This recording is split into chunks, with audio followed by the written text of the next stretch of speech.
मंजूर केला आहे, अशी माहिती ग्युटेरस यांनी दिली आहे। निसर्गप्रेमींनो, तुम्हाला माहिती आहे का, पश्चिम विदर्भातलं एक अभयारण्य दरवर्षी हजारो पक्ष्यांचं हिवाळी घर बनतं। वाशिम आणि अकोला जिल्ह्यात पसरलेल्या काटेपूर्णा अभयारण्यात पाणपक्षी गणना करण्यात आली आहे। पाहूया हा खास अहवाल।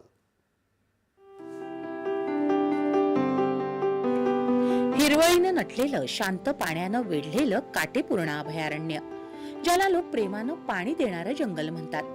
हे केवळ जंगल नाही, तर असंख्य पाण पक्ष्यांचं सुरक्षित आश्रयस्थान आहे। या पक्ष्यांचं संरक्षण आणि जतनाच्या उद्दिष्टानं इथं असलेल्या पक्ष्यांची दरवर्षी गणना केली जाते। संपूर्ण आशिया खंडात एकाच वेळी ही पाणपक्षी गणना सुरू असते। त्याचाच एक भाग म्हणून काटेपूर्णा अभयारण्यात पक्ष्यांची संख्या आणि प्रजातींची बारकाईनं नोंद घेण्यात आली। वाशिमच्या वत्सगुल्म जैवविविधता संवर्धन संस्था आणि अकोल्यातील निसर्ग कट्टा हे या उपक्रमाला पुढाकार घेत गणनेत सहकार्य करतात। संपूर्ण महाराष्ट्रभर पाणपक्षी गणना करण्यात येत आहेत। हा एक सिटीजन सायन्स प्रोग्राम असल्यामुळे या पाणपक्ष्यांची संख्या, त्यांचे ठिकाणं आणि त्यांना असणारे धोके ह्या सर्व माहिती या गणनेतून निघणार आहे। दरवर्षी या गणनेमध्ये कॉमन पोचार्ड असतील, नॉर्दर्न शॅव्हेलर, गडवाल, हे सर्व स्थलांतरित पक्षी तसेच स्थानिक पक्षी या सर्वांची इथे गणना केली जाते। ही गणना म्हणजे निसर्गाची तब्येत तपासण्यासारखी आहे। यातून स्थलांतरित पक्ष्यांचे मार्ग आणि पर्यावरणाची स्थिती कळते। अन्न साखळीमध्ये पक्ष्यांचं मोठं योगदान असतं, म्हणून त्यांचं जतन करणं ही तितकंच महत्त्वाचं आहे।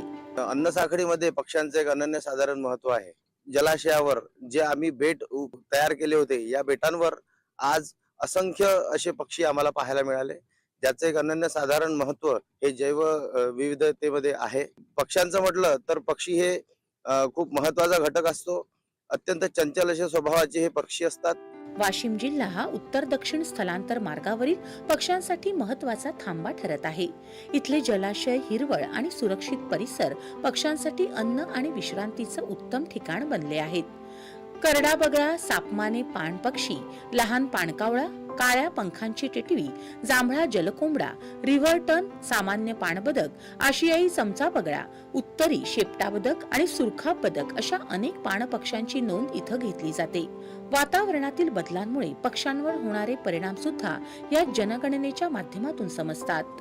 या पाणपक्षी गणनेतून किती पक्षी आहेत, कुठल्या प्रकारचे पक्षी आहेत, पक्ष्यांची विविधता आपल्याला कळते।